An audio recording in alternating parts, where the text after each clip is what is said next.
Canada's inflation numbers came out today, and inflation fell to 6.3% in December from 6.8% the month before.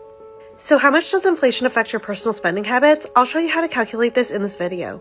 The fact that inflation is slowing down is good news for the economy, but it might not be happening fast enough for the Bank of Canada not to raise interest rates again. The main reason for this small drop, gas prices fell by 13%, the biggest decline since the start of the pandemic. Meanwhile, grocery inflation stayed consistent at around 11%. Generally speaking, when StatsCan reports on inflation each month, they're talking about the 12-month change in Consumer Price Index, which is made up of hundreds of goods and services that people pay for. This means that while inflation numbers are helpful, they don't necessarily reflect your life. You might not be buying everything on the list, and your spending proportions might be different. So where are you feeling inflation, and how does that compare to the national average? We can show you. Let's say you're a young urban professional living with no kids and no car. Your inflation will be different than the average. Let's say in a month you spent $800 on food, $2,000 on rent, $150 on utilities, and $200 on phone and internet.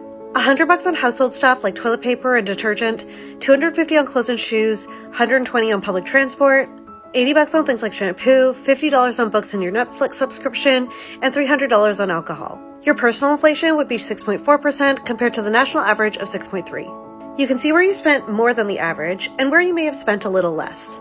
Curious about how your personal inflation stacks up against other Canadians? Check out our inflation calculator at this link.